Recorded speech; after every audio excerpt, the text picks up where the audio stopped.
It's Friday, August 20th, 2021. Coming up on Roland Martin Unfiltered, Texas Lieutenant Governor Dan Patrick.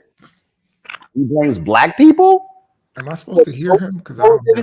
In Texas? No, that's actually not what's going on there. We'll talk about that. Also, cases are exploding in Mississippi where 20,000 students are being quarantined, folks. This is going out of control all across the country, and it's impacting water in Orlando. Yes, COVID is impacting whether they're going to be rationing water in Orlando. How about that? Also on today's show, the trial of R. Kelly continues as well. We give the latest on that. It's time to bring the funk on Roland Martin Unfiltered. Let's go. He's got it. Whatever the biz, he's on it. Whatever it is, he's got the scoop, the fact, the find. And when it breaks, he's right on time. And it's rolling. Best believe he's knowing. Putting it down from sports to news to politics. With entertainment just for kicks, he's rolling. It's some go, y'all. It's Roland Martin, yeah. Rolling with Roland now. He's funk, he's fresh, he's real, the best, you know he's Roland Martin now.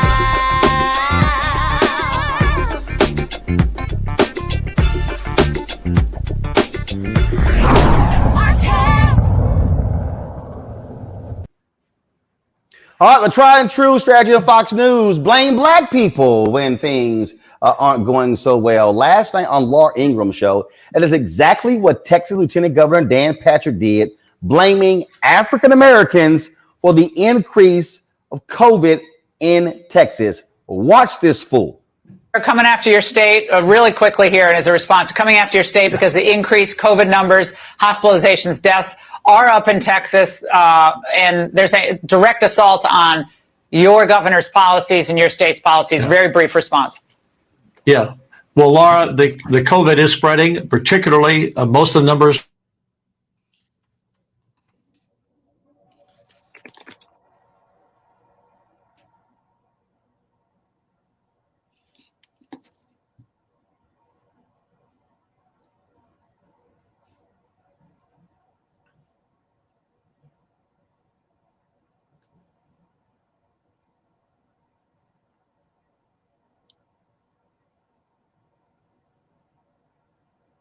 Are coming after your state really quickly here, and as a response, coming after your state because the increased COVID numbers, hospitalizations, deaths are up in Texas, and there's a direct assault on your governor's policies and your state's policies. Very brief response. Yeah. Well, Laura, the COVID is spreading, particularly most of the numbers are with the unvaccinated, and the Democrats like to blame Republicans on that. Well, the biggest group in most states are African Americans who have not been vaccinated. The last time I checked, over 90% of them vote for Democrats in their major cities and major counties. So it's up to the Democrats to get, just as it's up to Republicans, to try to get as many people vaccinated. But we respect the fact that if people don't want the vaccination, we're not going to force it on them. That's their individual right. But in terms of criticizing the Republicans for this, we're encouraging people who want to take it, but they're doing nothing for the African American community that has a significant high number of unvaccinated TikTok people. videos. So they need we got to a lot address of, that. we got a lot of TikTok.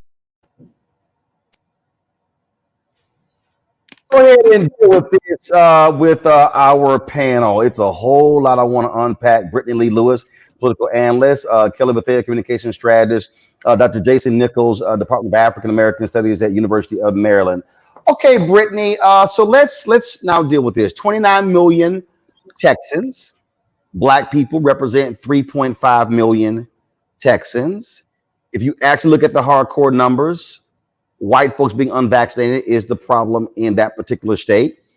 There were a number of doctors who dropped information showing hospitalizations, largely white folks in Texas as well. But this is the one that jumps out to me the most here, Brittany. Dan Patrick is the lieutenant governor of Texas. All Texans. He sounded as if he was saying, our job is to get Republicans vaccinated. Democrats, your job is to get your people vaccinated. Yeah, I mean, absolutely, Roland. Just wow. I mean, first and foremost, this actually reminds me of Governor Abbott when he was trying to blame immigrants for the spread. And we know Black people, immigrants, we are being used as scapegoats for really, really horrible leadership at the end of the day. And all of this, unfortunately, the pandemic in its entirety has been politicized, causing, millions of deaths at this point, in hospitals that are being completely flooded with sick individuals. So it's really unfortunate, and but I'm not surprised. I'm not surprised. So Jason, it's now on Black people. To Brittany's point, at first you had Governor Greg Abbott, who was trying to get the state troopers to arrest migrants. They were blaming them for COVID. Now they're blaming Black people. There are more white people in Texas than Black people.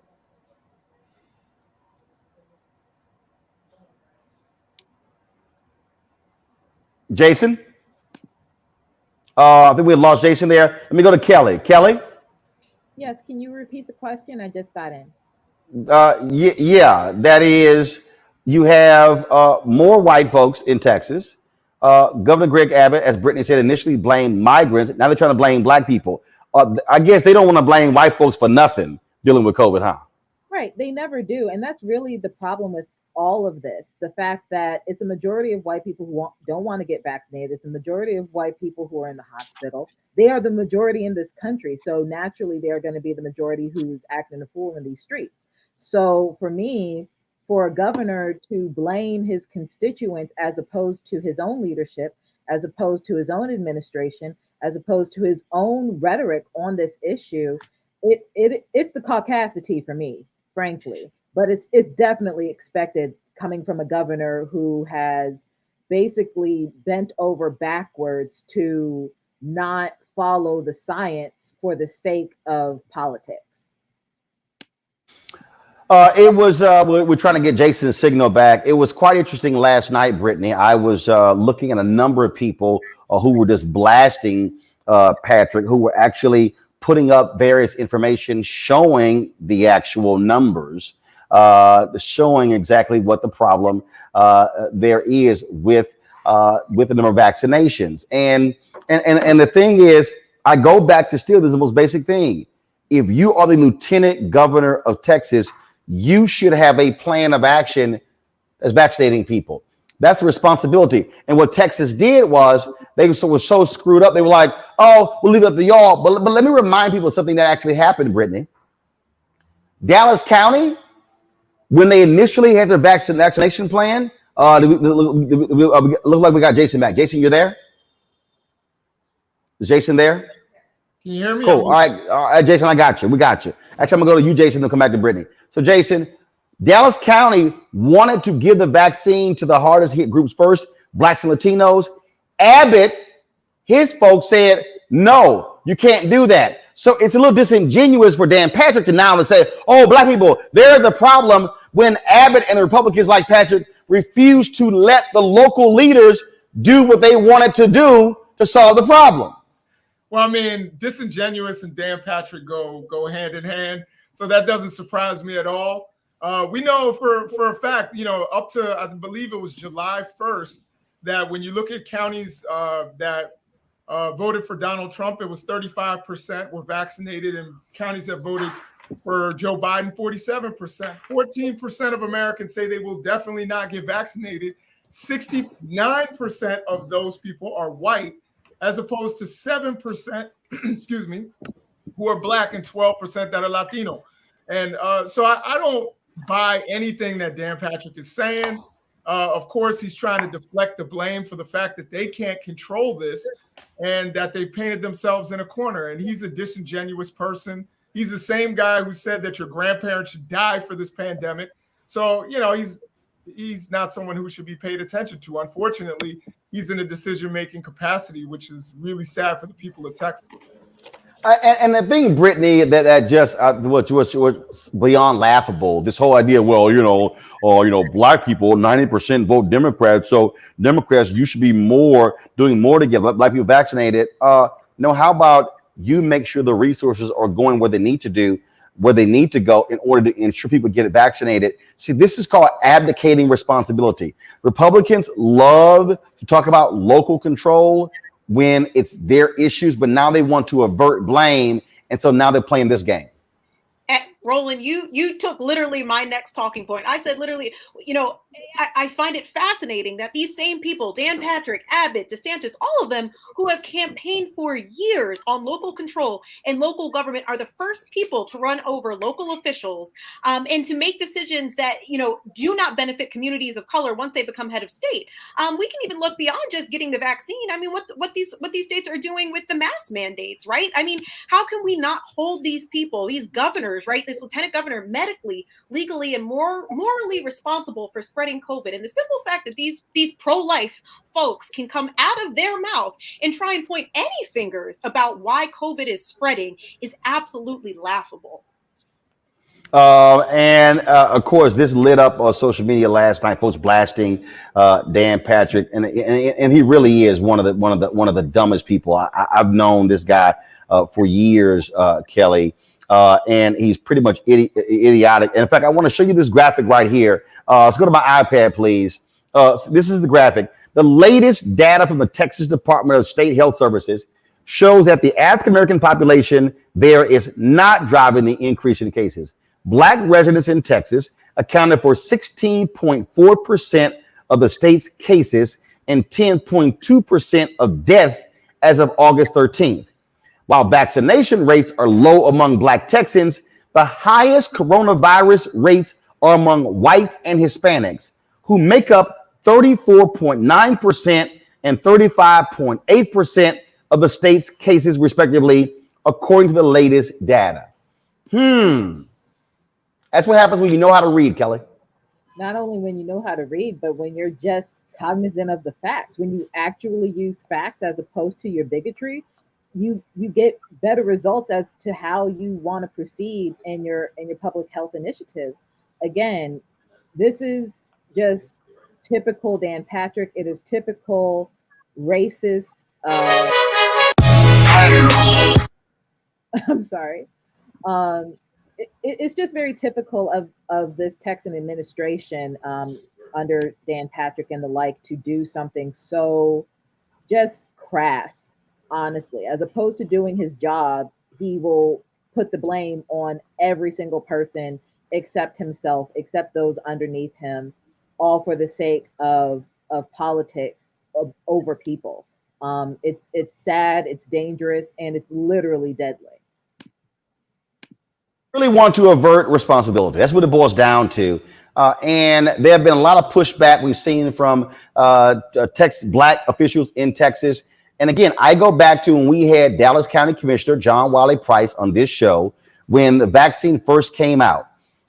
Dallas County wanted to distribute the vaccine first to the most impacted communities, blacks and Latinos, and it was Republicans in Austin, Greg Abbott's office, the governor, who said, no, in fact, we will withhold the vaccine if you choose to implement your own plan.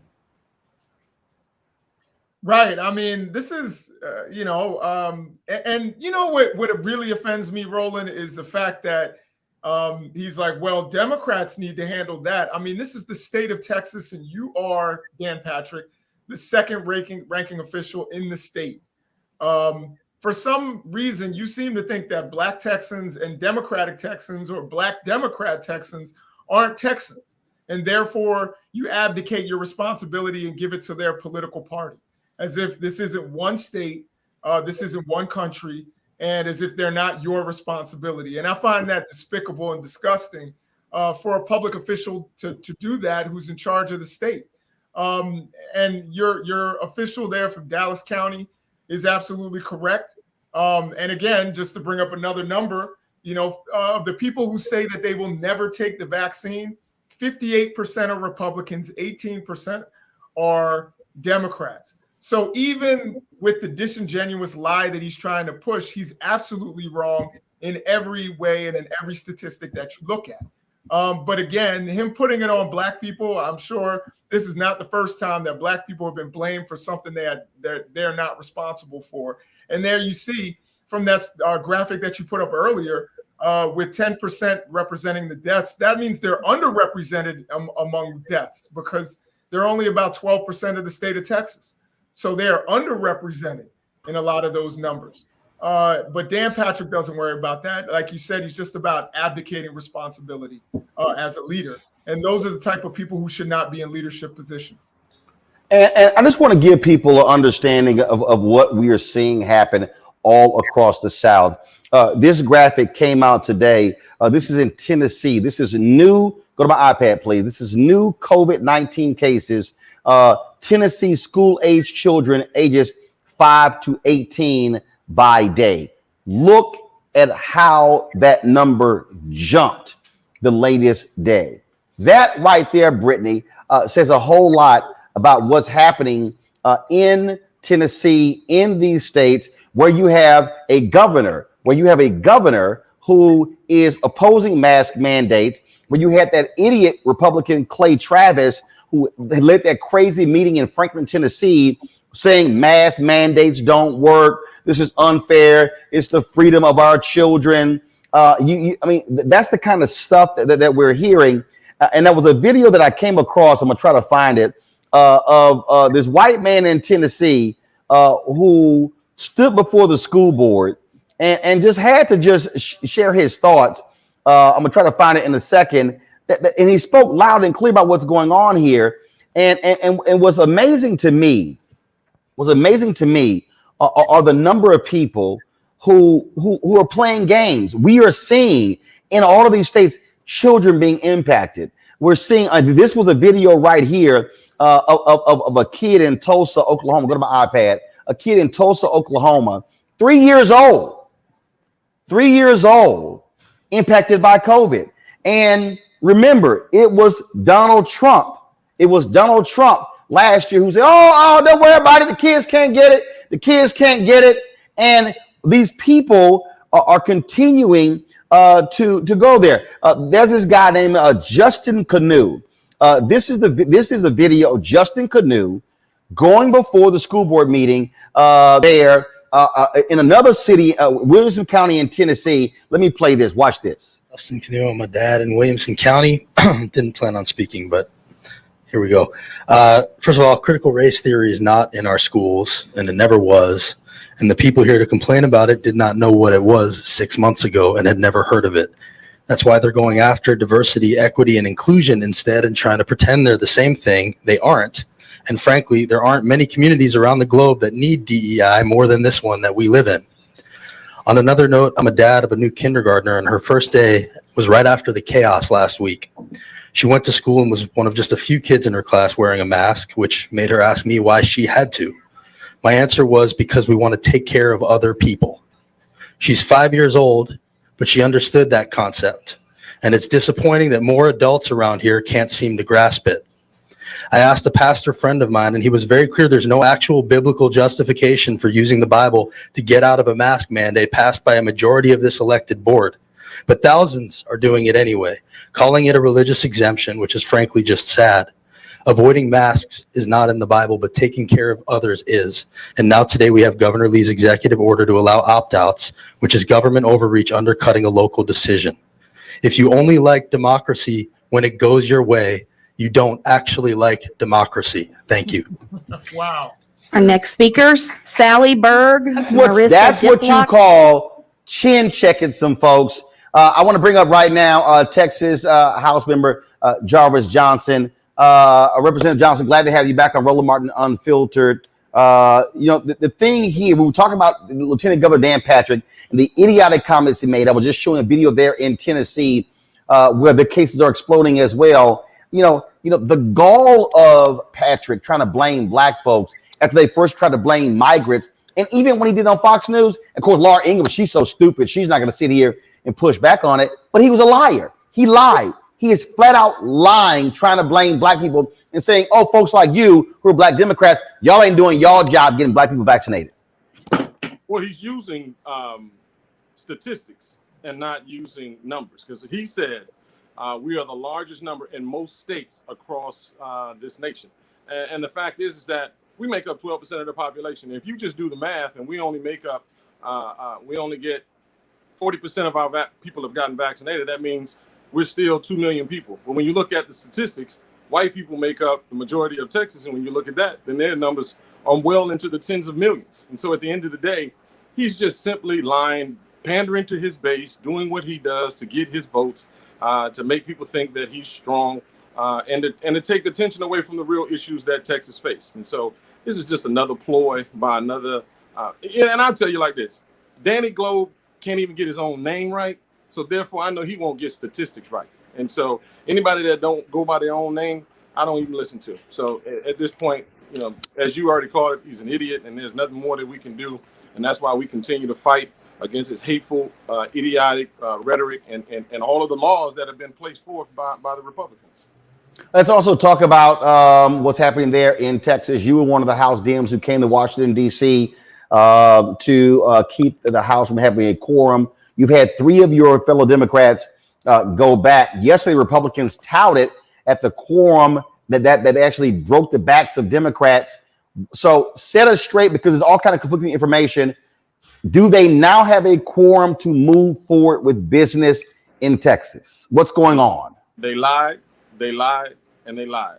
That's all they continue to do is lie. At the end of the day, there is no quorum that was made. The House was supposed to convene at 4 o'clock. There were 3 Democrats that did walk onto the House floor.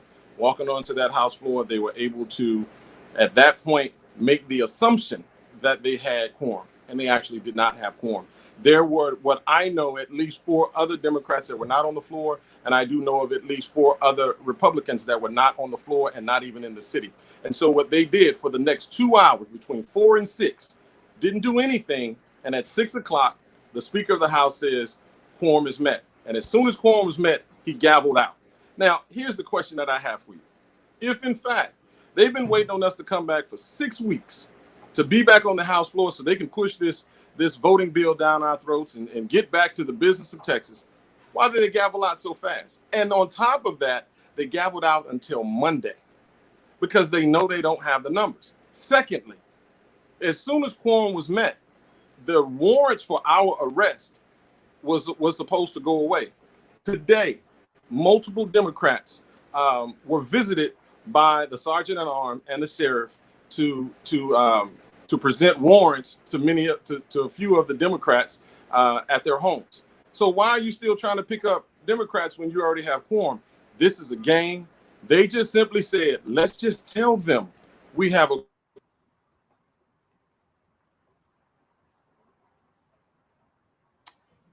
I think we lost. We'll wait till Monday.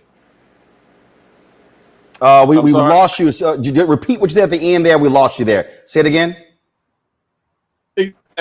Well, the second point that I was making was that when quorum was supposed to be made, they gavelled out until Monday. I'm not quite sure why they gavelled out until Monday, because they knew quorum had not been made. And what they're hoping was that when they just simply said, let's just tell everybody that we made quorum. Let's just tell them we made quorum. And they won't know because no one asked for strict enforcement. Strict enforcement means that everybody had to be on there at their desk and accounted for in order to count 99 members. There were not 99 members on that floor yesterday. They played a game. They pretended like they made quorum when actually they did not have quorum. They voted illegally to set forth the bills for committee today and tomorrow. And they're hoping by Monday, enough Democrats would have failed for the banana in the tailpipe. And now they're going, oh, we got them back. And so now quorum would be made. Strict enforcement should have been asked for. And if strict enforcement simply to count the numbers, and this is the reason why my fellow colleagues that are standing strong have fought against the Republicans and this voter bill, because we know just like this, they're going to cheat. And they're going to lie simply to keep their power. There is no quorum in the state house.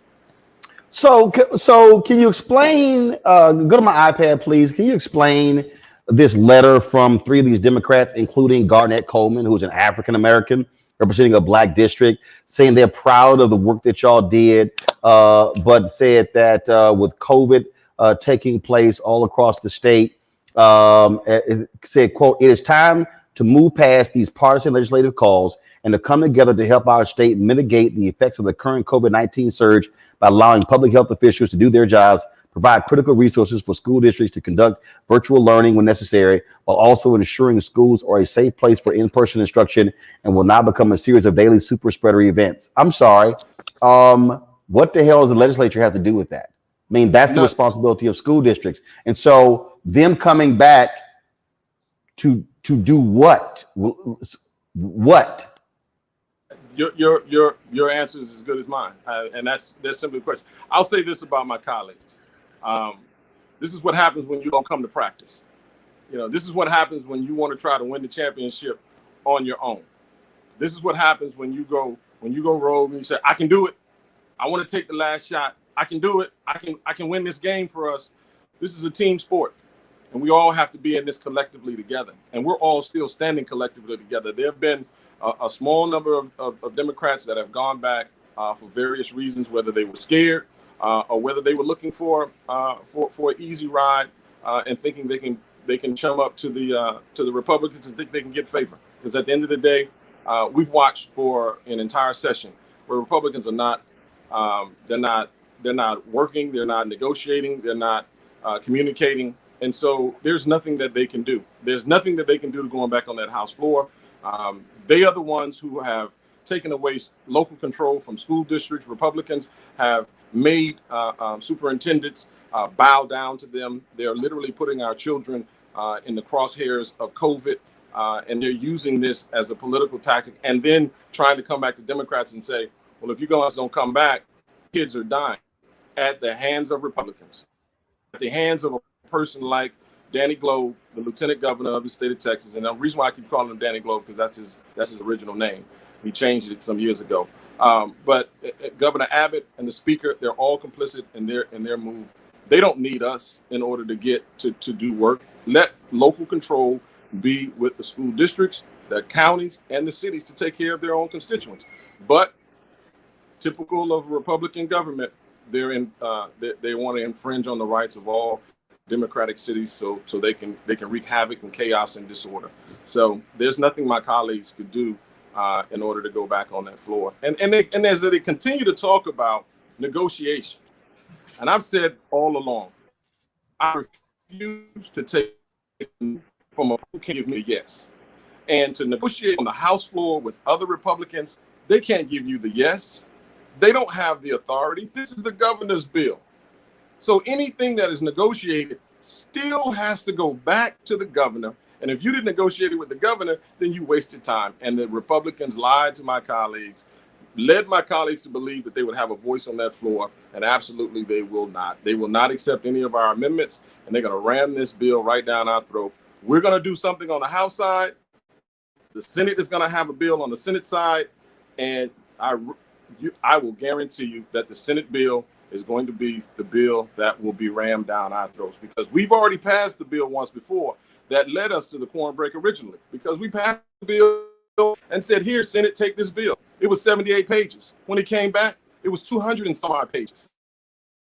Pages that we never even saw or never even legislated on. So why would we allow this same thing to happen again? And they tried to sneak things into the bill and then backdoor it by saying, oh, that was a typographical error, or, oh, we didn't know what was in that bill. These same tactics employees are still being used. And unfortunately, some of my Democratic colleagues have, again, fallen for what they call the okey doke in the hood. And unfortunately, but I will say this, I still have faith that they will somehow see the writing on the wall. Somehow what Lieutenant Dan has said will resonate with them, to see his hate, to see his racism, and they'll realize that this is a losing battle that they are fighting, and we still have time to go back to Washington, D.C., to work with Congress, to work with the Senate in order to pass the John Lewis Voting Rights Act, as well as the For the People Act, and get something done in this country. So we still have time, and I'm still holding out hope for my other colleagues that have gone back, because I hope between yesterday and today they see how they're truly going to be treated, and they're going to be treated very poorly. All right, Texas House Rep Jarvis Johnson, we surely appreciate it. Thanks a bunch. And now that you're back at home, you might want to hire somebody to do some redecorating to get rid of that little thing that's on your wall that really needs to go.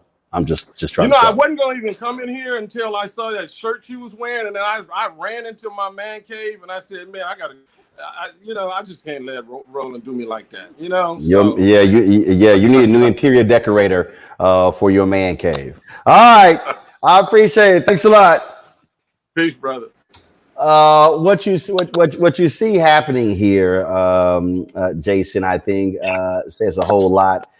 In that the actions of these Democrats in Texas are critically important because you have to use whatever means to get things done, and that's what they're doing by holding out. Absolutely. I mean, that's what we've seen. Mitch McConnell use everything at his disposal in order to get his will. We've seen Republicans do this over and over again. And yet Democrats oftentimes don't do that. I would have liked to have asked the representative that you had there, I would have liked to have asked them, given what's going on with the Senate and the numbers that they have and the fact that the filibuster still exists, does he think that this, attempt to get the Voting Rights Act, the John Lewis Voting Rights Act, is futile in the long run? That's a tough question, that I was just kind of playing with on my own. But I think that you've got to try everything. You've got to go through every attempt that you can. Texas is already the hardest state to vote in the country. And they're trying to make it even more difficult and take away voting rights. And I think what they're trying to do, the Texas Democrats, is admirable. I don't know how it's going to end up, but I definitely think it's an admirable thing that they're doing, using everything at their disposal. Well, the thing that I constantly make clear, Kelly, is that people have, if you go back to the 1960s, the original civil rights bill that was proposed by President John F. Kennedy, 1961. The Civil Rights Act doesn't get passed until 64. Voting Rights Act, not until 65. Fair housing, not until 68. And so I kind of need our people today to understand stuff ain't just going to happen in 3 or 4 months. That, you know what, the kind of pressure, I mean, take the Fair Housing Act, for example. The Voting Rights Act is passed in 65. The Fair Housing is August of 65, okay, signed into law. Fair Housing Act doesn't get signed into law until April of 68. That was a 2-year filibuster in the Senate of the Fair Housing Act. King gets killed on April 4th. LBJ sends a letter the next day to the House saying, let's honor the life and legacy of King by passing the bill he gave his life for. It was signed into law 9 days later. That was 2 years of a filibuster. And so a lot of people today, I think, get caught up, all the protests, it ain't worked because it's been 4 or 5 months. You got to be in this for the long haul. No, I absolutely agree with you there. Legislation takes time, but just flat out, it takes time. But what I'm going to push back on is the perception of it all. And the perception is that nothing is getting done. I'm not agreeing that nothing is getting done, but the perception is. So, for example, when you see in the news how our Asian AAPI brothers and sisters were being harassed and ridiculed and assaulted in the span of what felt like a couple weeks, only for Congress to come together, not even within a month or 2 months, to come up with a resolution to combat that assault against AAPI community. That timeline is significantly shorter when you look at that versus our struggle in just getting voting rights. Now, granted, but Kelly, that was nothing in that bill. Look, I understand. Hold up. Why did that bill pass so quickly? Right. Because there was nothing in it. Nothing. I completely agree with you. That was no different than passing a resolution renaming a post office. And again, I agree with you. I understand the logistics and the intricacies of that resolution being virtually empty from a legislative perspective. But when you look at the perception, it looks like everybody else gets what they want in a timely fashion. That's all I'm saying. But that's people. That's people who don't even know what the hell they're talking about. Yeah. I mean, again, look. Okay, so first of all, okay, but the perception of everybody else. Here's the deal. The perception is if they are fighting so hard to keep this from becoming law, that must mean it's really, really, really important. Absolutely. Again, we're more or less saying the same thing. Yes, you need to be in it for the long haul. Yes, it is going to take time and you need to be in it for the long haul. But you also have to take into consideration, whether they're right or wrong, the perception of our other minority brothers and sisters at least appearing to get what they want, at least appearing to gain traction. When you look at the LGBT plus community, when you look at the Hispanic community, when you look at the AAPI community, whenever there is a huge problem in the media, like regarding them in the media, it seems to be a pretty significant and quick solution. But when that's not true. But that's not true. I mean, first of all, it's just not true. I mean, the reality is it was a very long fight to get same-sex marriage. I can go back to the first year of Obama. LGBT people were demanding that he get rid of Don't Ask, Don't Tell in the United States Armed Forces. That was all of 2009. They were demanding that in all of 2010. Then, of course, we had the midterm elections. There were a lot of gay folks who chose not to give to Democrats. Then Obama kept saying Congress has to do it. I can't do it unilaterally. They said, actually, you can. And guess what happened? December of 2010, then they got rid of Don't Ask, Don't Tell. That was a 2-year effort. That wasn't, literally, that was 2 years. I remember that vividly. They were pushing Obama to do it in the first year. It didn't happen until the end of his second year. So when somebody says that stuff happened quickly, that 2 years is not quick. 2 years is not necessarily quick, but when you're looking at 2 years versus decades and even centuries of oppression in the Black community, yes, that is quick on the timeline. So what I'm No, compared to what? No. But Kelly, if we're comparing things, compared to what? If we're comparing what, like for instance, Shelby v. Holder took place in 2013 that pretty much gutted Section 4 of the Voting Rights Act. Correct. Republicans were in control of the Senate. You knew it couldn't actually happen. So what happens? Dems retake control of the Senate, take control of the House. Biden is now president. So we've had Biden in the White House since January. This is August. It's 7 months. So again, I understand the point. What I'm trying to say, we also got to explain to people when people say, oh, the gay folks got something real fast. We got to be able to say what specifically, because it's real easy to let people get caught up in, oh, this passed and that passed, without forcing them to say, no, what actually got passed. It happened real quick. Same-sex marriage wasn't real quick. That go all the way to the Supreme Court. That wasn't real quick at all. I understand what you are saying.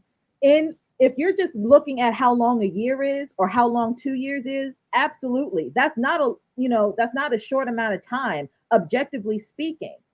But when you're looking at the trajectory of the entire movements on the timeline, plural, our timeline in the Black community, as far as it goes to getting legislation passed, it has taken decades.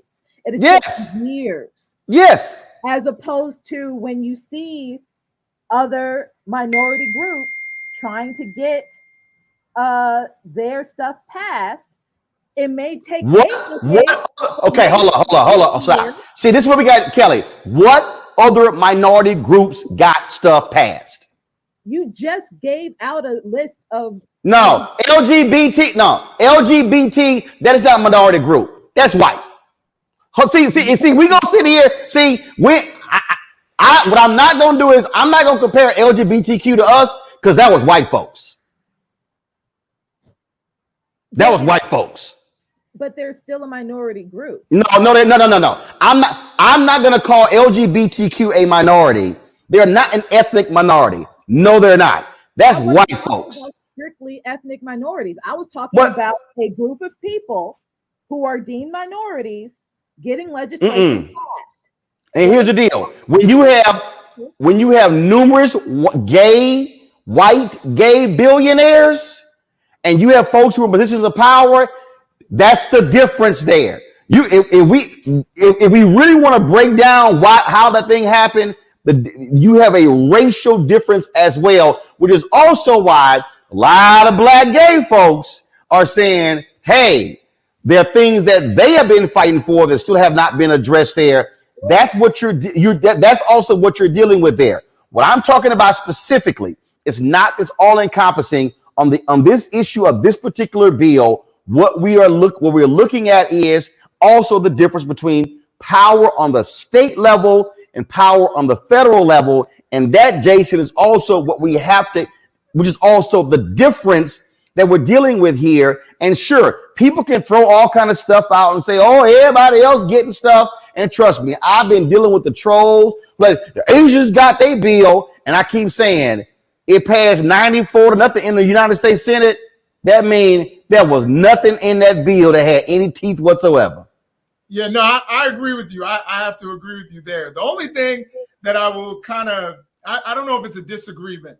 The only thing that I would say to what you're saying is that while it does take a long time for legislation to pass, we've got elections coming up next year. Yep. So a lot of people are like, yo, we need to pass this. We need, that's the urgency, the sense of urgency. When your guest was talking about, using a sports analogy, that's why you have that sense of urgency that coaches always talk about. And that's why they're going right now. And that's why they're leaving the state, is because we've got elections coming up now, just about. We're almost in election season. So I think, like, while I dig what you're saying, that, it does take a long time. And if you want to talk about even LGBTQ plus people, we could say it took decades and centuries for them. you know, we could certainly, you know, go that same route. They just started getting legislation.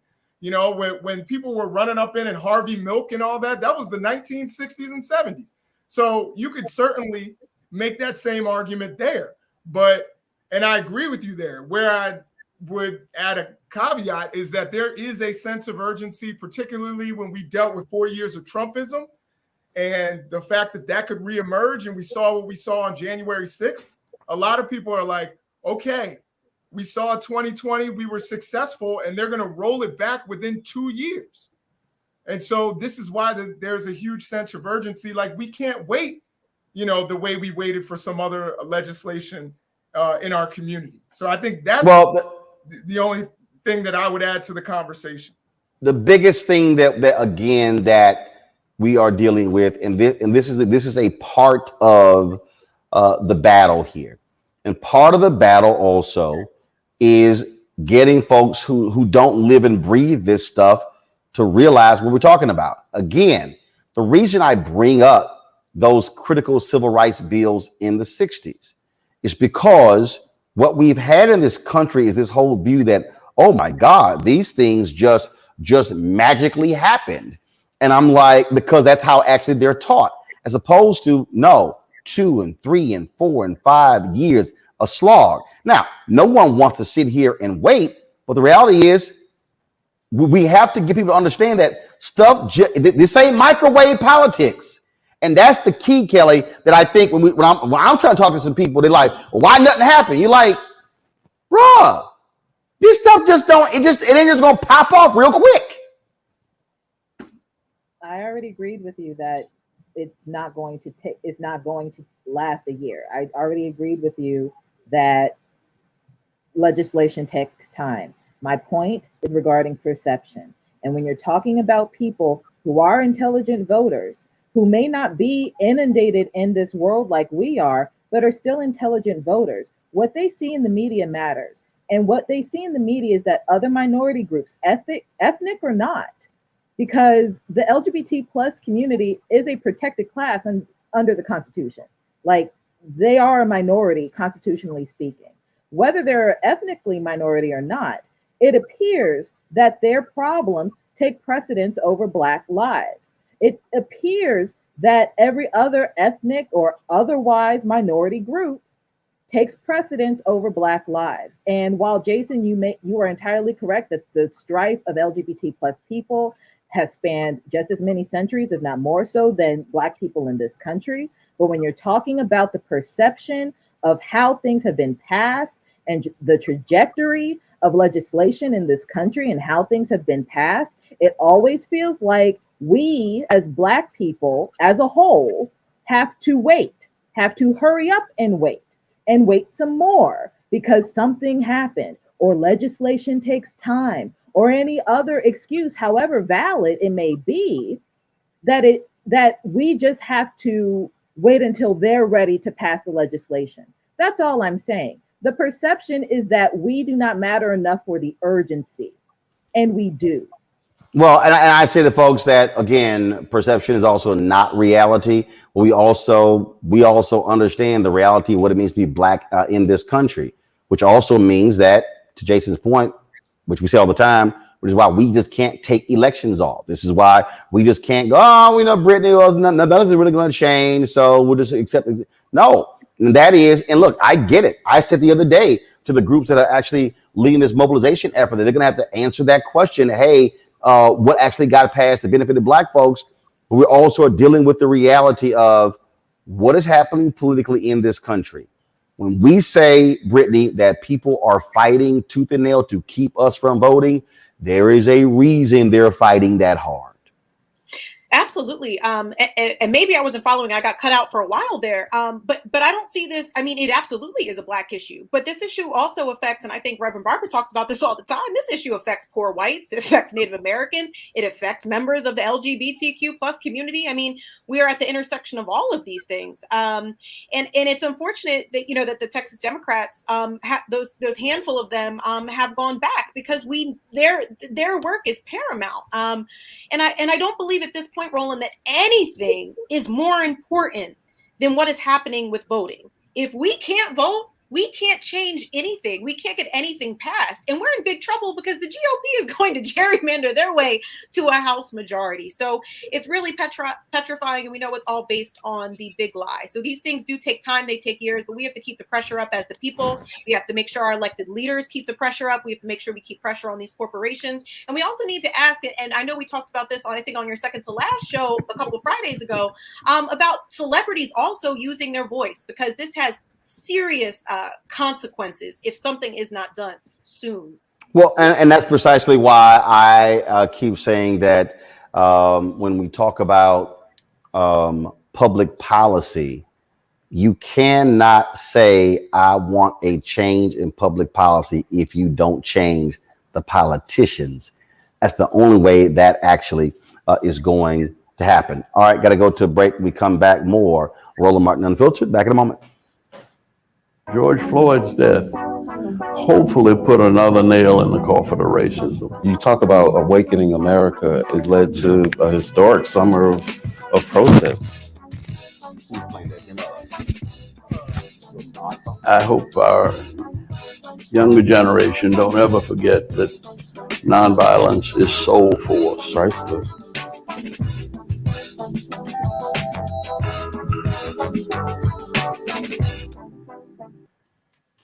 Football bands, and one of the best fan experiences in the country. The Cricket BX SWAC Challenge kickoff returns to Atlanta on August 28th, along with special guest College Game Day. Then Alcorn State takes on North Carolina Central with conference bragging rights on the line. Center Park Stadium is the place to be on August 28th. Come tailgate all day before enjoying a primetime matchup on the gridiron. You don't want to miss this. Check out MEACSWACChallenge.com for more information. Our age have lost the ability to focus the discipline on the art of organizing. The challenges, there's so many of them and they're complex. And we need to be moving to address them. But I'm able to say, watch out, Tiffany. I know this road. That is so freaking dope.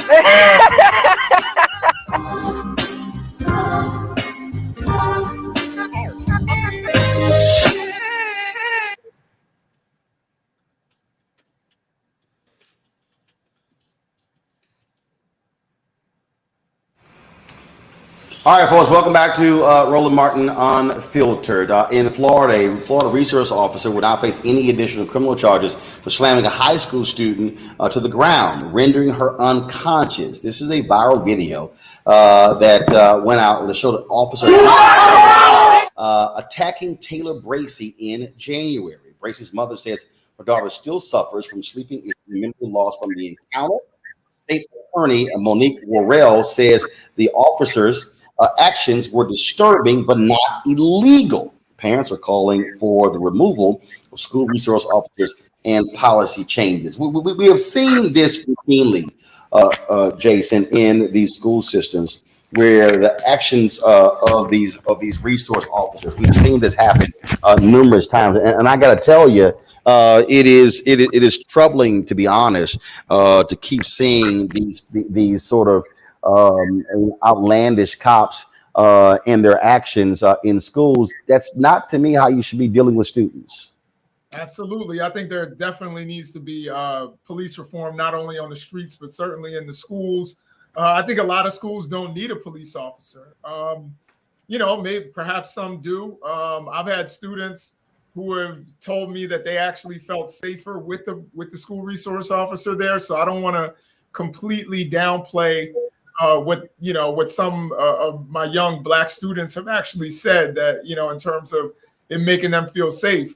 But we've seen a lot of situations where particularly young Black girls are being manhandled, and that's not acceptable.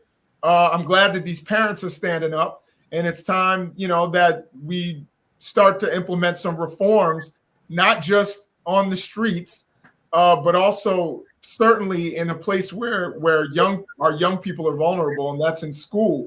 And school certainly should not feel like a prison. So there are a lot of reforms that I think need to happen in a lot of schools around the country. Brittany? Yeah, I think this is absolutely ridiculous. I think it demonstrates further the school to prison pipeline. At the end of the day, there may be behavioral issues in classrooms. I was a school teacher in a Title I school for multiple years. These are children, and these kids are still developing. So, in my opinion, police have absolutely no place inside of the school system. I think their presence does reinforce the idea that they are not in school, but they are in prisons, because most of these predominantly white schools do not have police officers walking around. But what I can tell you is that the majority of these predominantly white schools have counselors, nurses, school psychologists, and social workers. And we can just look, 1.7 million students, 1.7 million students are in schools with cops and no counselors. 3 million students are in schools with cops and no nurses. 6 million are in schools with cops and no school psychologists. 10 million with cops and no social workers. So I always think this goes back to why there's a quote unquote behavior in the first place. If you look at children as human beings holistically, especially our Black children, and you don't contextualize maybe why they're quote unquote acting out, and instead you're manhandling them, potentially causing lifelong injuries, creating yet more trauma, we are doing our kids a disservice. So not only am I for policing outside of the school, I'm policing writ large. Gotta go. It's also a matter, Kelly, of, again, I would think that your job as a school resource officer, like cops on the streets, is to de-escalate. What we often see is escalation. Absolutely. Not only to de-escalate the situation, but considering that you are in a school setting. To piggyback off of what Brittany was saying, these are children, period. They are minors, they are adolescents, they are children. And for these officers to basically dissociate themselves from the humanity of Black children is really just evil to me. I would assume that these officers, I don't know about this officer, but I would assume that a lot of these officers have children of their own, or certainly they know people with children. I'm sure they wouldn't want to see their child in that situation. I'm sure they wouldn't want some other resource officer manhandling a young girl, their young girl, and body slamming her to the ground.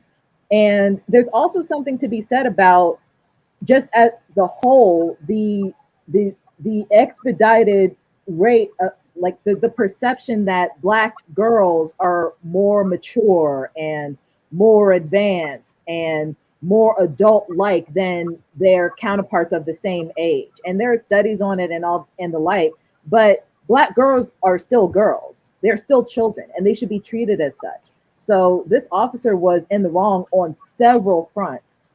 As far as, whether they need to be in schools or not, again, I'm split on the issue, because I know students, like what Jason said, who feel safer around them. I also know of situations like what Brittany said, where they don't need to be there at all.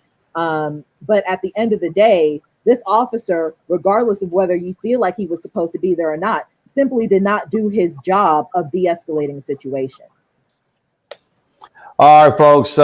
Again, it's crazy to see, I think, what happens when you talk about these resource officers and how they behave in the schools. We remember what took place in South Carolina when the young girl was body slammed out of her desk. I mean, that's just absolutely crazy and outlandish. And so it is sad as well.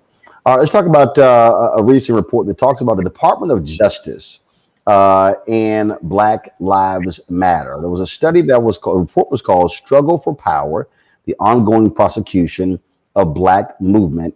It finds the Justice Department deliberately targeted supporters of the Black Lives Matter movement. How did they do so? Well, our next guest is the Policy and Research Coordinator for the Movement for Black Lives, Dr. Imara Inya. Glad to have you on Roland Unfiltered. How you doing? I'm good. Glad to be here. So break this down for us. Exactly how were leaders deliberately targeted by the Justice Department? Sure. So this study was conducted by the Movement for Black Lives in partnership with the City University of New York Law School, the CLEAR clinic. And it was designed to really understand how the federal government charged or got involved in the prosecution of individuals who were involved in the uprisings in 2020. The report covers the time period of August 31st, 2020 to October 25th, 2020, October of last year. And it looks at the charges that were brought to individuals in 326 cases.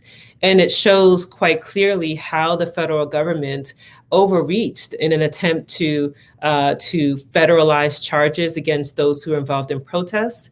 It also really shines a light on the historic role that the federal government has played in attempting to interfere with the rights, particularly of Black people, to express their displeasure, to protest, and to essentially to exercise their First Amendment rights. And so this report, again, done with the Creating Law Enforcement Accountability and Responsibility Clinic out of the City University of New York and the Movement for Black Lives, really speaks to a historic practice of the federal government as it relates to Black people actually exercising their First Amendment rights. And so the implications of this, now, obviously, what was the span of this study? What years did it cover? So the report actually covers the months between August 31st of last year and October 25th of last year. And it looks at 326 cases in which we found some pretty startling facts. And so the implications of the report, for example, are that in about 92%, almost 93% of those cases, the federal government attempted to upcharge. So essentially to charge at a higher rate or a higher level than those same infractions would be at the state or local level. So it shows a clear overreach of the government, and the implications are significant. One is that when in federal cases, for example, individuals are required to serve 85% of their time. In federal cases, they are placed in prisons that are much more distant. They also, in many of these cases, they require mandatory minimums. And so when we think about the impact of mass incarceration on Black people and look at the right to protest being infringed upon by attempts to criminalize protest, including such measures as mandatory minimum sentencing, harsher penalties, and the disparity that we've seen in the report in terms of who was actually arrested and who was charged. The report outlines that in the majority of cases, Black people were targeted. We found that in the cases where the demographic data was collected, 52% of those were Black, and 91% of those Black people that were targeted were Black males. All right, then. Questions from our panel. I'll start with Jason first. So, excuse me. First of all, this seems like really, really incredible work. I'm wondering exactly where you think we should go in order to reform our justice system broadly, and how your research can help in terms of trying to make broader reforms in the justice system. Sure. So the Movement for Black Lives has really taken the approach of proposing legislation called the Breathe Act that actually does just that. It takes an approach of actually investing in our communities and divesting from the carceral state, which is police and prisons, because we know about the harm that has been done to our communities through mass incarceration, through mandatory minimum sentencing, through the disparities in the criminal legal system. So these are all based on fact. So we've proposed this federal legislation, which parts of it are actually being carried by members of Congress at this time. We believe that we cannot do the same things that we've been doing over and over again and expecting a different outcome. And so what this report shows is that when it comes to Black people expressing their First Amendment rights, and really as of last year, coming out because of the murder of George Floyd, and in large numbers, that the federal government stepped in ways that they do not typically do to make sure that people that were involved, and especially Black people involved in these uprisings, are getting charged federally, are getting harsher sentences, and they're not treating white people that were involved in protests the same way. And so we're seeing that disparity play out, even in the language that's being used. I mean, we could all remember words like thugs being thrown around, and they're members of Antifa, et cetera. And yet, for white individuals that were involved in the insurgency on January 6th, they were called very fine people. We know that the federal government uses language and propaganda to demonize Black people, and they've done so historically. We can go back to the time of J. Edgar Hoover. We can go back to 1919 and the language that was used that led to Red Summer in 1919. We can go back to COINTELPRO, which actually uses language, the Joint Terrorism Task Force uses language that's eerily similar to COINTELPRO, which was used to attempt to dismantle what they called Black radicals, like the Black Panther Party, the Nation of Islam, the Southern Christian Leadership Conference. The government has historically been involved in these efforts to curtail protest, and they've used the legal system to do just that. Kelly. Hi. Just for clarification, given basically the harassment that this movement has endured, are there any civil suits or even criminal suits if the harassment calls for it that you plan on filing or bringing charges against those who file these frivolous suits against you? Yeah, so one of the biggest calls that the Movement for Black Lives is making is for amnesty for anyone, any individuals who were prosecuted during that time frame. I mean, that's one of the first things that needs to happen is amnesty. And we know that there have been individual cases where they are attempting to push back against these charges. But we also know that at the federal level, that's more difficult than at the state and local level. And so there's some intention behind the federal government stepping in even over and above what state and local entities in the criminal legal system will do. And so there are individual cases that are pushing back. We have really been trying to raise awareness of this issue because not only is it a violation of First Amendment rights, but it's being done in conjunction with these attempts at voter legislation. When you criminalize protest, it means that individuals who will face harsher sentences. It contributes to mass incarceration. So we actually have to raise awareness about this issue and about the federal government's overreach so that people understand that taken together with the onslaught of voter suppression legislation, with the onslaught of legislation across the country to criminalize protests, these are things that are done to curtail Black people actually calling out systems of oppression and holding and attempting to hold the government, to hold these systems accountable for their unjust behavior and unjust actions. Brittany? Yeah, so, based on everything that you said in the report, I start to get nervous about new legislation for the purpose of domestic terrorism. I feel like the reason why so many legislators in the Biden administration is having this conversation is because of what we saw on January 6th. However, I'm curious to know what you think and if that is going to affect our community, especially when we know we have outright white supremacists in local government, FBI, military, state and local police. So do you agree with this new push to quell domestic terrorism and white supremacy, or do you think it's actually going to harm Black activists?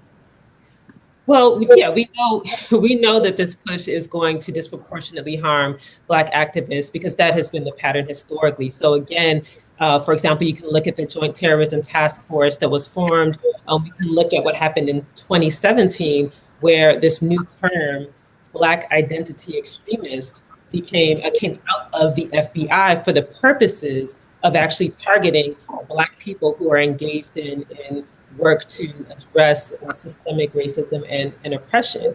And so it is very concerning because we know that there's a disparity in how the legislation can be used. So if you do have a task force like the Joint Terrorism Task Force that was formed to address groups like Al-Qaeda and terrorist threats, and then they have created a focus where, okay, now we're going to also throw in these so-called Black identity extremists so that the federal government has the ability to increase surveillance, to increase punishments, and to increase essentially harm for things that will curtail the people's desire to protest. It's done to dissuade protest, and it's also done to instill a level of fear because you don't want to, if you express your protest or if you engage in protest, that you'll be prosecuted, you'll be arrested, you'll have federal charges. So this is the concern. I mean, and we see this pattern happen throughout history. So for example, this increased surveillance of the Black Panther Party. I mean, we know that there's a collaboration between the FBI, the local police department in Chicago, to actually ensure that damage was done to the Black Panther Party by using the state, using the federal government to increase surveillance. And we're seeing that same pattern playing out right here, creating new language so that you can then have justification to use the heavy hand of the state to overreach and to dissuade Black people in particular from expressing their First Amendment rights and speaking out against oppression. All right. Well, we certainly appreciate it. Certainly great work with this, and hopefully with a new administration, there will be a much different attitude from the Department of Justice, because we certainly know how thuggish the last one was. Precisely. All right, folks, let's go. Thanks a lot. Let's go to LA, where the DA's office is reviewing hundreds of cases after two former California police officers are accused of painting a hateful message on a car. Former Torrance officers Christopher Tomsick and Cody Weldon are charged with one felony count of vandalism and conspiracy to commit vandalism as allegedly painting a swastika on the back of an impounded vehicle. Both men pled not guilty to the charges. The DA's office has identified hundreds of cases involving the officers and says his team will review them to ensure there's been no other misconduct. In a news conference with CBSN, both the Torrance police chief and the county DA condemned the act. Any form of racism, bigotry, hate, or misconduct at the Torrance Police Department. It's unacceptable, but it becomes doubly unacceptable when we have the people that are sworn to protect all of us to engage in this behavior. Torrance Police Chief Jeremiah Hart has fired 13 other officers because of an ongoing investigation into messages he characterized as racism and hatred. These two cops were terminated in 2020. All right, y'all, let's talk about the drama with Jeopardy. Al Trebek, longtime host, dies of pancreatic cancer. This is one of the most sought-after jobs in television. It is a huge job, also very rich. Well, the executive producer, Mike Richards, basically chose himself. Sony says it with all of these different research focus groups, but he was the executive producer of the show, and he put himself up for the job. Then he gets the job. Well, then we come to find out that Mike Richards made a lot of comments derogatory about women and others over the last number of years. It became so much that, well, he quit. This is the statement that he put out. It pains me that these past incidents and comments have cast such a shadow on Jeopardy as we look to start a new chapter. As I mentioned last week, I was deeply honored to be asked to host the syndicated show and was thrilled by the opportunity to expand my role. However, over the last several days, it has become clear that moving forward as host would be too much of a distraction for our fans and not the right move for the show. As such, I'll be stepping down as host effective immediately. As a result, we'll be canceling production today. SPT will now resume the search for a permanent syndicated host. In the meantime, we'll be bringing back guest hosts to continue production for the new season, details of which will be announced this week. I want to apologize to each of you for the unwanted negative attention that has come to Jeopardy over the last few weeks and for the confusion and delays this is now causing. I know I have a lot of work to do to regain your trust and confidence. The show will feature guest hosts until a new permanent host is chosen. See, the thing here, Brittany, first of all, a lot of people on social media really wanted LeVar Burton for this. The crazy thing is, how are you the executive producer who's in charge of guest hosts and what slots they get, but you're up for the job? You frankly are in power to sabotage the opportunity. Well, that's clearly what's happened here. I think rest Alex Trebek's soul. But before he passed, there was an interview where he clearly said, "I want a Black woman to replace me." I can't think of her name off the top of my head, but I remember. It's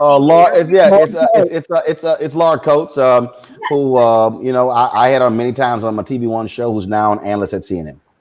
Yes, and I'm like, they didn't even, and correct me if I'm wrong, they didn't even let her guest host. So you don't follow Alex Trebek's wishes. You don't even let her guest host. Okay, a lot of people liked Burton. He was great. You don't let him in. So then you put yourself in, and then there was no one else to even check you, and you didn't even have the sense to check yourself. When this man has made such wild comments, I was looking today. I mean, he's talking about women, Asians, Jews. Are you kidding me? But I'm not surprised though. I'm not surprised. So now the question now, what now happens? And all part of the issue with LeVar, he was slated to host the show the same week as the Olympics, Kelly. And that was my point. It just feels like everyone is just trying to do their own thing when it comes to this. Obviously, Richard set himself up. That is his name, right? Richard.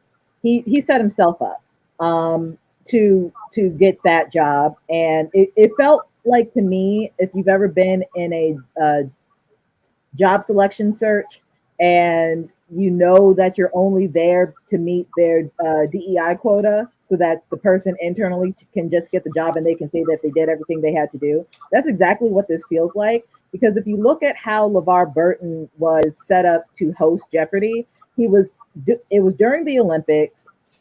The advertising during that time was terrible. I mean, it was a lot of pressure, and he did not get, you can tell that he did not get the support of those in power regarding his guest hosting for that slot, as opposed to the other guest hosts. And then when you hear that Alex Trebek actually picked out a Black woman to become to be his successor, and they just ignored him altogether, it's just disrespectful for some. It's just disrespectful, but also expected. Jason. Yeah, I was wondering why he would want, to go from executive producer to trying to be the host. I'm not sure why he would want that. You know, what do you mean why? No, this is Jeopardy. This is like the preeminent game show in America, high profile, and a bigger check than your executive producer check. Okay, fair enough. And apparently this guy grew up with game shows, had worked on others, and so basically this was like my dream shot, except his past caught up with his present. Right.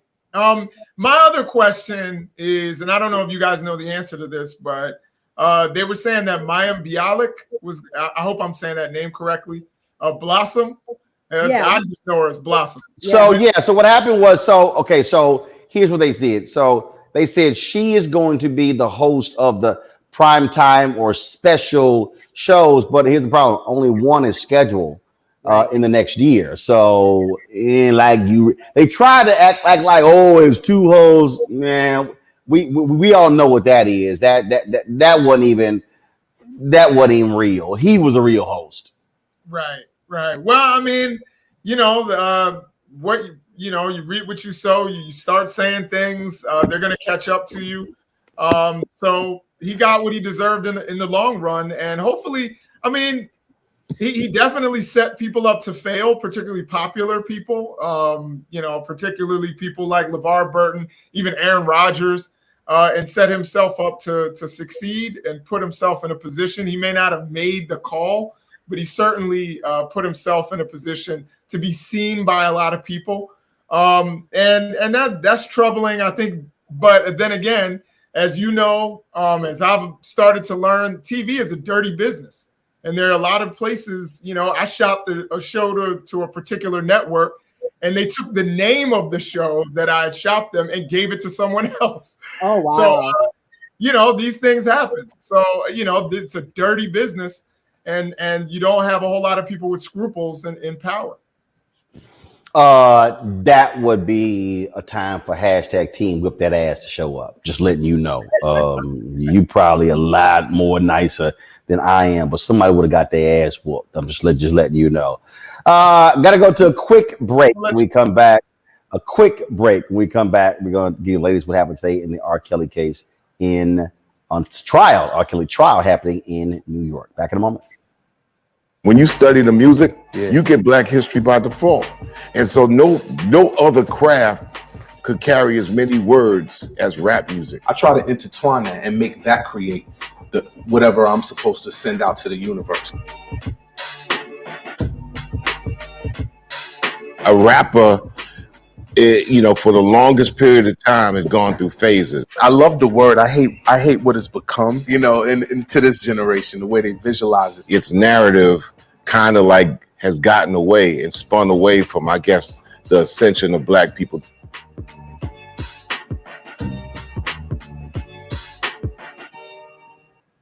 Football bands, and one of the best fan experiences in the country. The Cricket BX SWAC Challenge kickoff returns to Atlanta on August 28th, along with special guests, College Game Day.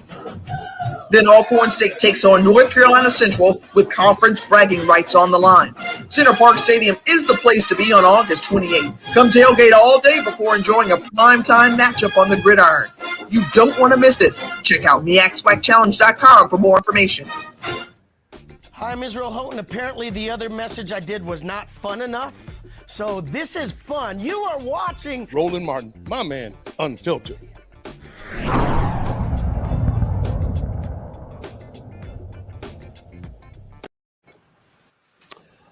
All right, folks, in the R. Kelly trial, on day 3, Anthony Navarro, who worked for R. Kelly, testified the artist created an environment where he called all the shots. The former employee says that Kelly controlled whether visitors at the Chicago area mansion could leave or even order takeout food. The testimony bolstered the government's contention that R. Kelly controlled everything around him and created an environment where girls and women who entered the space faced strict rules that gave them little choice but to submit to the singer's sexual whims. Now, on yesterday, the doctor who treated R. Kelly for herpes said that he would often, that he allowed him to see him, but not necessarily treat him. In fact, that when he was initially called because R. Kelly was concerned that he had chlamydia, he tested negative for that, but he did test positive for herpes. Several of the women said that R. Kelly knowingly gave them herpes by having sex with them. The testimony from the doctor was quite graphic. He talked about how R. Kelly would call him with lesions, first suggesting that, they'd happen because he wore leather pants without underwear. No, it's not what happened. It was actually him having a sexually transmitted disease. The doctor said, though, that R. Kelly never paid him, but he did fly the doctor and his wife all around the country to various concerts. What we are seeing in this trial, Brittany, is a lot more than what we saw in his first trial a number of years ago in Chicago. You actually have people, women, who are testifying against R. Kelly. This is not the only trial. It's what he faces cases in 2 other states, and so if a miracle happens and he gets off in this case, he still has to contend with the other cases. R. Kelly looks like the jig is up. 54 years old. He may be spending the rest of his life behind bars. Yeah, Roland, I wish we as a society, specifically our community as well, to protect Black victims, protect Black women, and hold our sexual and domestic abusers accountable. This man should have already been behind bars. We knew R. Kelly was a predator decades ago when they were on the corner selling the tape where he peed on that young child. And we ignored it because he had some hit songs, and we love to blame the victim. We love to tell our young girls who are children that they're fast instead of holding these old behind predator men like R. Kelly accountable for trying to flirt, sexually abuse, groom, and rape these young kids. So I hope that this is a wake-up call to our society, because it shouldn't even had to have gone on this long, for us to stop victim blaming, because that's why it has gone on for so long. Stop asking women, well, what did you drink and what did you have on? Instead of asking, because the only thing that causes a rapist to rape is being a rapist. And stop having society ask the victim, well, why didn't you leave? Ask the abuser why they're hitting someone, and really do what's right by these victims, because it's absolutely ridiculous. And this man should have been behind bars, but I do think it's inevitable. He's going to end up where he deserves to be. And again, in each day, we're seeing quite graphic testimony in this trial, Kelly. Yeah, just something that you said really quickly. He actually tested negative for herpes and tested positive for something else, but he was being treated for herpes, and the doctor concluded based off of his reaction to the treatment that he had herpes, but he did test negative for it. I just wanted to clarify that. It's still all disgusting, but I just wanted to clarify. Either way, like Brittany said, this man needs to be under a jail cell. We knew that he was a predator before the tape. We knew he was a predator when he married Aaliyah, a 15-year-old. We knew when the album that he made with Aaliyah started off with "Age Ain't Nothing But a Number." You know, his handle or nickname was literally the Pied Piper. And if you don't know what a Pied Piper is, it's a older man who plays like some type of flute or piper, and that music lures children to this predator. And he embraced that moniker. We've known for a very long time that R. Kelly is gross. We've known for a very long time that R. Kelly is a child abuser. But the fact that there are still supporters of R. Kelly right now supporting him through this trial is absolutely disgusting to me. And the only question I have for them are, like, how do you hate yourself this much? How dissociated are you from reality to enable a predator of this magnitude? Because the facts have been out there. He has admitted in several occasions, interviews and the like, that he has an affinity for children. He's a disgusting man. And for you in 2021 to still support him and go so far as to think that, you know, the system is against him and people are racist and people are, it's gross to me. He needs to be under a jail cell. And yeah. Let me say this here. First of all, the doctor had been treating R. Kelly since 1994. What he said is that he suspected he had genital herpes as early as 2000 because of the symptoms. The doctor testified there was a lab test that came back negative, but the doctor said the timing of the test is important, and the test itself can at times give false negative results. The doctor said, quote, "I did not conclude that he did not have herpes." McGrath testified in referring to his various medical records. He did say over a period of time that he was treated for herpes 5 times since 2000.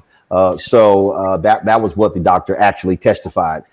Jason, when you look at this case, when you look at again the number of people testifying, what you did not have before, you had a lot of people who did not testify. In fact, in the previous case, the young girl that was seen in the video, first of all, people got to remember, R. Kelly was found not guilty because the jury could not ascertain the age of the girl in the video.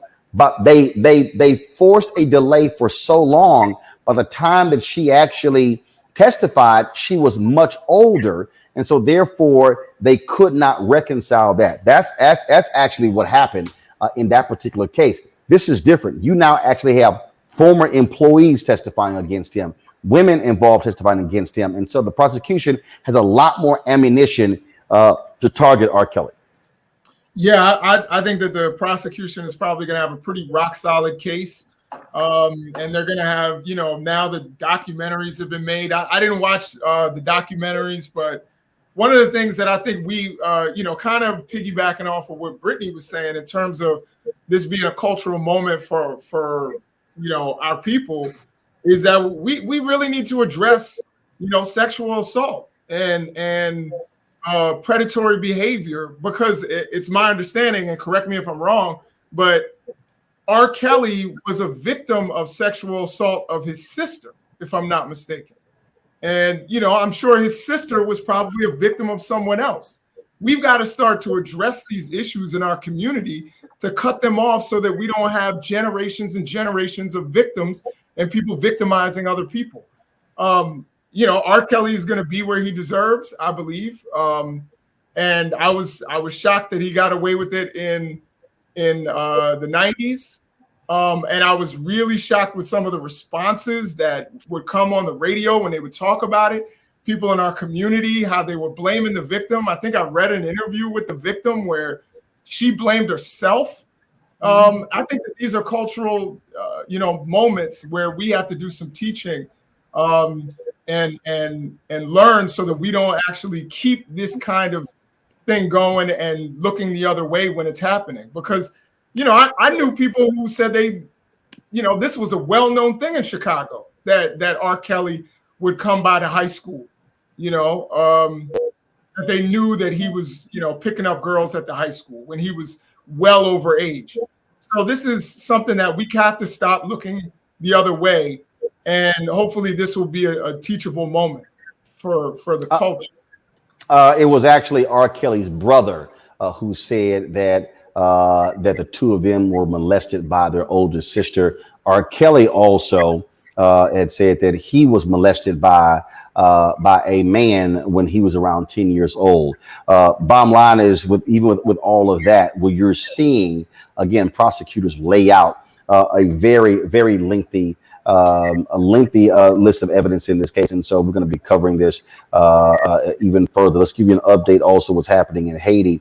Folks, impassable roads, complicated efforts to deliver aid to the region, where more than 2,000 people have died as a result of that earthquake over the weekend, that 7.2 earthquake. Hospitals in Port-au-Prince are closed after 2 doctors were kidnapped there as well. Haitian doctors are demanding their release before reopening the hospital, further hampering the recovery efforts in the country. As I said, nearly 2,200 people have died. More than 12,000 have been injured. They've damaged homes, affecting more than 100,000 homes, and 30,000 people are homeless there in Haiti. Lastly, President Joe Biden today spoke about what's happening in Afghanistan. He made it perfectly clear that American forces are doing all they can to evacuate Americans out of that country. We're going to do everything that we can to provide safe evacuation for our Afghan allies, partners, and Afghans who might be targeted because of their association with the United States. But let me be clear. Any American who wants to come home, we will get you home. But make no mistake, this evacuation mission is dangerous. It involves risks to our armed forces, and it's being conducted under difficult circumstances. I cannot promise what the final outcome will be, or what it will be, that it will be without risk of loss. But as Commander-in-Chief, I can assure you that I will mobilize every resource necessary. And as an American, I offer my gratitude to the brave men and women of the U.S. Armed Forces who are carrying out I find it really interesting, Jason, to watch this media reaction. I mean, you have these idiots out here. There was some dude who wrote a piece in the New York Times saying that Joe Biden's presidency hinges on Afghanistan. No, it don't. You also, Fox News, so they had some dude who had a biomedical company, who's an entrepreneur, who wrote a book about woke capitalism, trying to blame wokeness on Joe Biden and Afghanistan. These people are absolutely deranged. I'm telling you right now, I don't think for a second that what happens in the midterm elections next year or what happens in 2024, Afghanistan is going to have anything to do with it. Yeah, no, I don't think so either. I think that most Americans wanted an end to Afghanistan. And one of the things that I'd heard, actually, I think it was Lawrence O'Donnell, who said, maybe it's not, wars never end in a pretty way. So maybe it's not the pullout that you don't like. Maybe you just don't like war. And so maybe we should not get into wars. So I think, most Americans wanted an end to this, and it needed to end. We know that the Trump administration met with the Taliban. They basically rubber stamped this whole thing. And it was, there are 2 administrations, 3, 4 administrations that we can blame this whole quagmire in Afghanistan on. And I think thinking people are going to recognize this. And again, elections are all about turnout. So I think that this is not going to hurt Democrats. I predict that Democrats are not going to bleed out the way Republicans did in 2018, where you saw them, the Democrats take 40 seats. I don't think it's even going to be close to that. I think Republicans will regain the House, but not by the margin that we saw under Obama's first term or under Trump's first term. I think it's going to be smaller. First of all, keep in mind, Republicans can actually gerrymander themselves into winning the House. So hell, they can do that without even one ballot being cast. I just get a big kick, Brittany, out of watching national media go on and on and on. Eric, I think I did it the other day. Eric Bollert had this. Actually, he posted this tweet that came from Andrew Tyndall that showed the amount of attention that national media played to Afghanistan in the past 4 years. I want to pull that up because I think this is what speaks volumes why all of these takes you're hearing on Afghanistan right now are pretty nonsensical and stupid. I'm going to find the exact tweet, but what Andrew Tyndall said is that in the last 4 years, ABC, NBC, and CBS did a combined. Here it is right here. From 2015 through 2019, this is how many minutes network news covered Afghanistan. ABC 16, CBS 25, NBC 16. Less than an hour of coverage total over 5 years. I'm sorry, Afghanistan is not going to define the presidency of Joe Biden. I mean, where do you start, Roland? The mainstream outlets care about sensationalism and ratings. They don't actually care because this has been going on for quite some time, as we know, well over 20 years. And, I think it's important to say that one of the first rules of understanding geopolitics in an imperialist context is recognizing that empire, right, what the America is with all of our military bases, claiming to work in good faith for the purpose of other countries' interests, is simply not true, right? And I'm really tired of the U.S. and the media talk about the invasions of Afghanistan as some failure or mistake or mere lapse, or simply blame it on Joe Biden, as you mentioned, as if this kind of particular conquest is first or last of its kind for the U.S.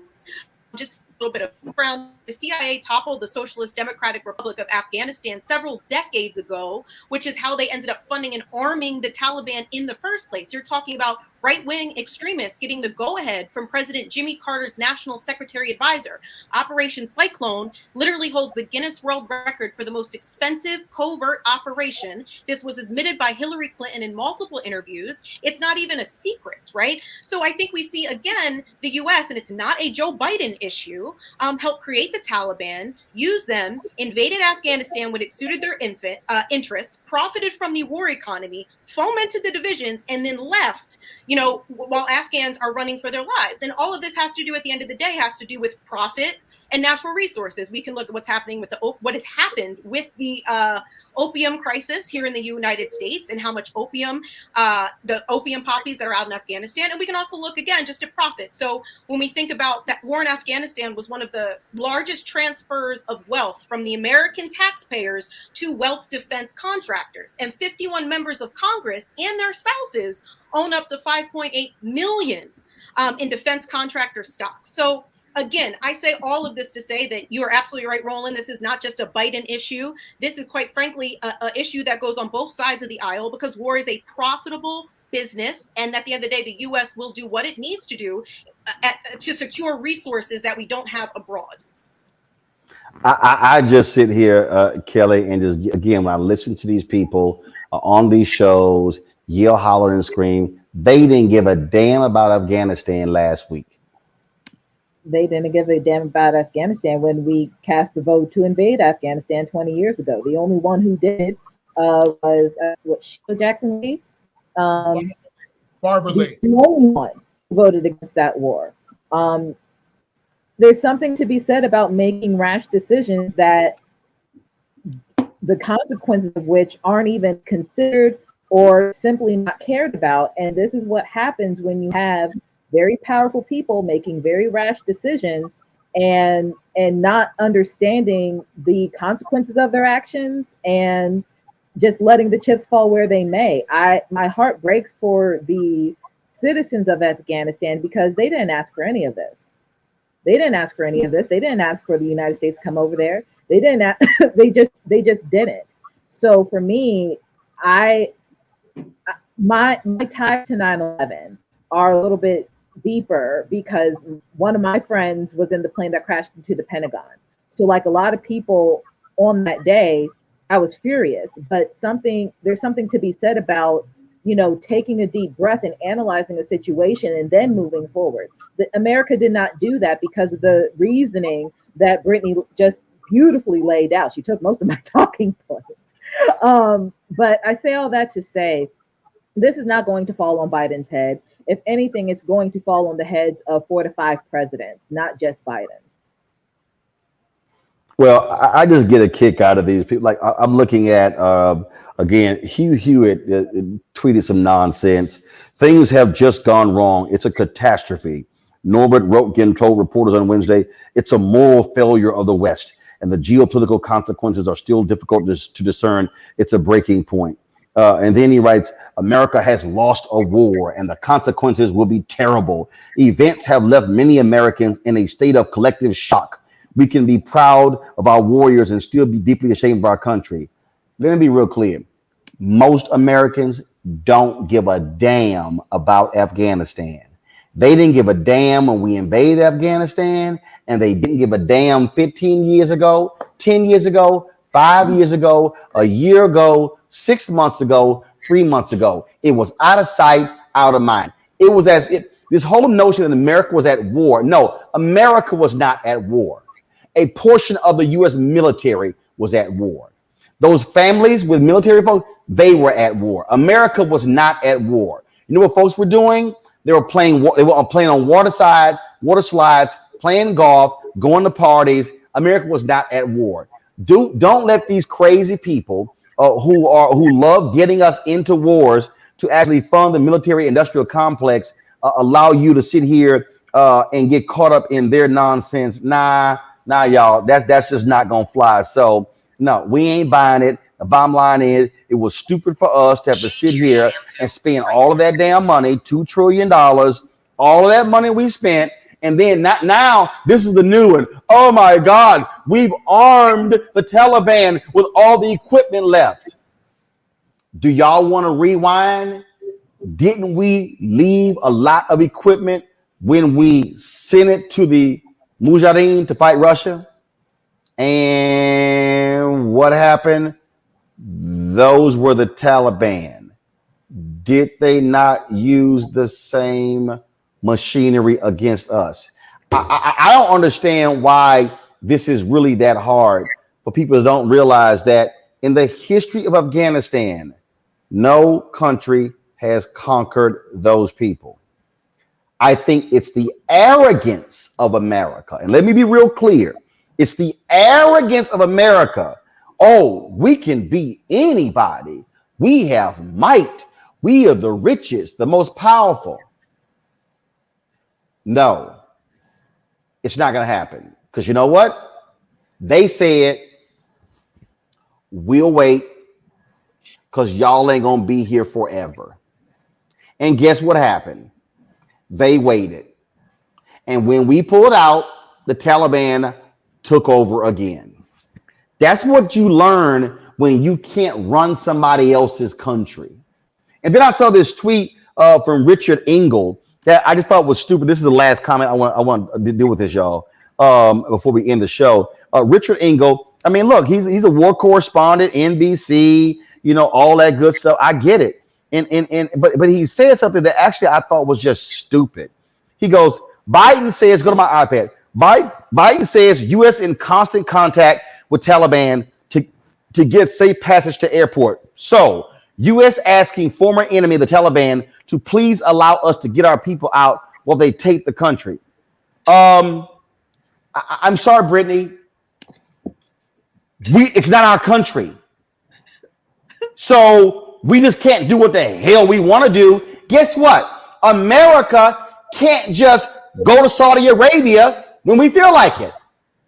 I mean, this is the arrogance of the West, but particularly the United States, right? And this is what so many, unfortunately, of the U.S. citizens believe, right? Like we are the great, the great country to fix all of the problems in the savage countries, and certainly not having any type of like geopolitical context about what these things are about in the first place. You hit the nail on the head. Americans didn't care about this. This has been going on forever, and Afghanistan isn't the only place that these type of crises are happening. Right? America has their hand. They have more military bases than any other military. And we put more money in the U.S. military pockets than the next 8 8 Western developed countries combined. I mean, the folks don't really care. And I think it's just really important for us to recognize that, specifically when it comes to not only putting money in defense contractors' pockets and having that wealth transfer, because it all comes down to money, it's also about how the opium poppies in Afghanistan helped promote the opioid crisis in the U.S., which was directly linked to the occupation of Afghanistan, which then helped the military-industrial complex, which feeds the pharmaceutical company, which then feeds the addiction crisis, which then feeds the prison-industrial complex, which finally feeds the prison-industrial complex, and the cycle keeps going. Y'all don't fall for the okie doke. It's as simple as that. Kelly, Jason, Brittany, I certainly appreciate it. Thank you so very much. I want to thank everybody for tuning in today, watching as well.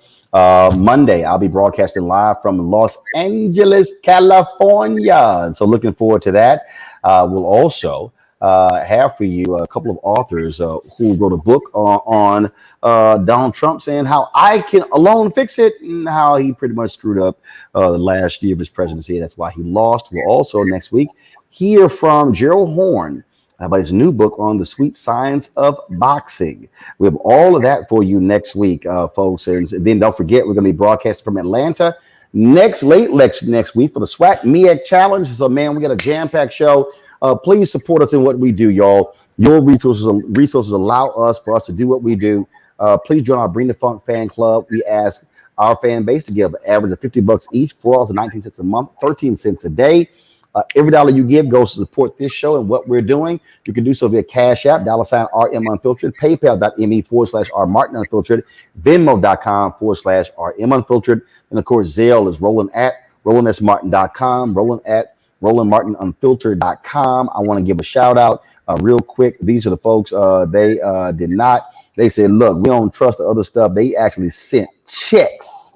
They sent checks in. And so if I'm going to find this real quick so I can go ahead and give them a shout out. Where is it?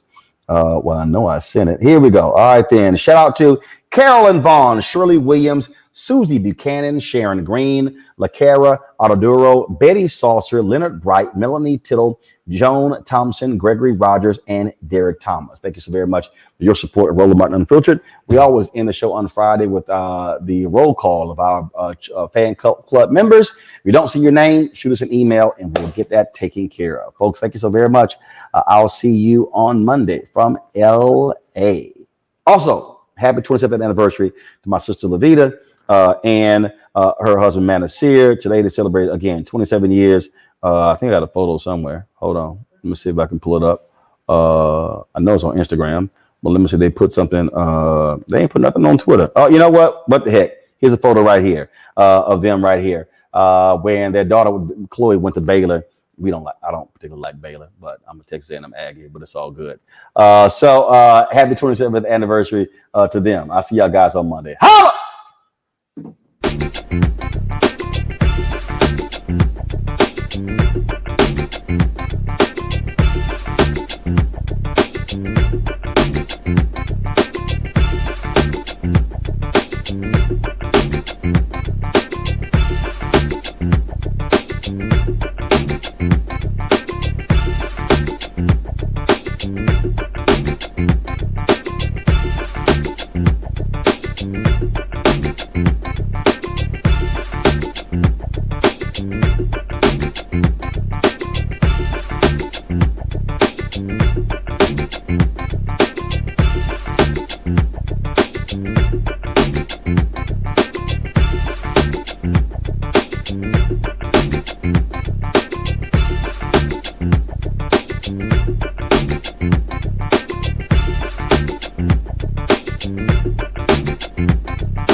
Bye.